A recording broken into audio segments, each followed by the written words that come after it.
As congressional Democrats continue impeachment inquiries against President Trump, some supporters of the president have stated that the charges being brought against him are not impeachable offenses. Now, one of those is former Senator Jim Demint, who sat down with One America's Ryan Gradusky to discuss why he thinks the impeachment inquiry is about overturning the last election. Senator Demint, now that Congress is talking about impeachment, how is that process going to work, especially in the Senate as a former member of the Senate? The impeachment word sounds deadly, but actually what it is an indictment or a charge. So it's not a conviction. It doesn't remove the president from office. The House can do what they want. They're starting with the inquiry, which is not really the process of charging the president, the debate on the floor. So I assume it'll get to a debate on the floor unless a few of the Democrats get embarrassed about the actual subject matter of the charges.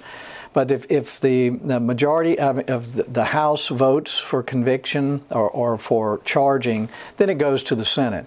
I would frankly be surprised if Mitch McConnell even brought it up, although it may be a requirement depending on the legal definition there. But it takes 2/3 of senators to vote to convict the president. And what they're talking about now is not impeachable crimes or material, and I think that'll come out as we go through. There's nothing that has happened, and all this is about overturning the last election, and I think that's becoming clearer and clearer to the American people. Well, there's no quid pro quo with the Ukrainians, right. And the Ukrainian president even said to himself that he was never pressured. But this is not a legal argument. This is a political argument, isn't it? Very much. I think it makes a lot more sense if you know a little bit of the background of Ukraine and what they've gone through for the last 15 years or so, the corruption in their government, and they had a lot of Russian meddling as well.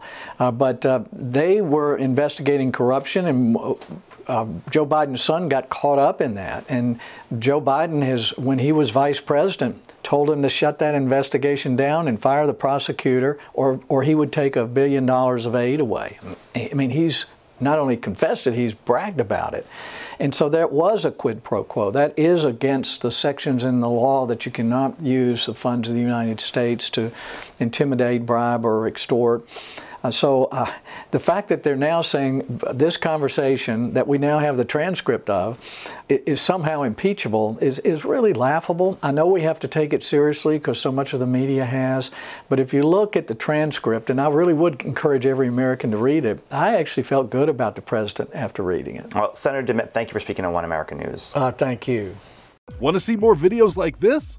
Click on the link below and subscribe to One America News on YouTube, and call your cable provider and kindly demand that One America News is added to your lineup. Call and subscribe today.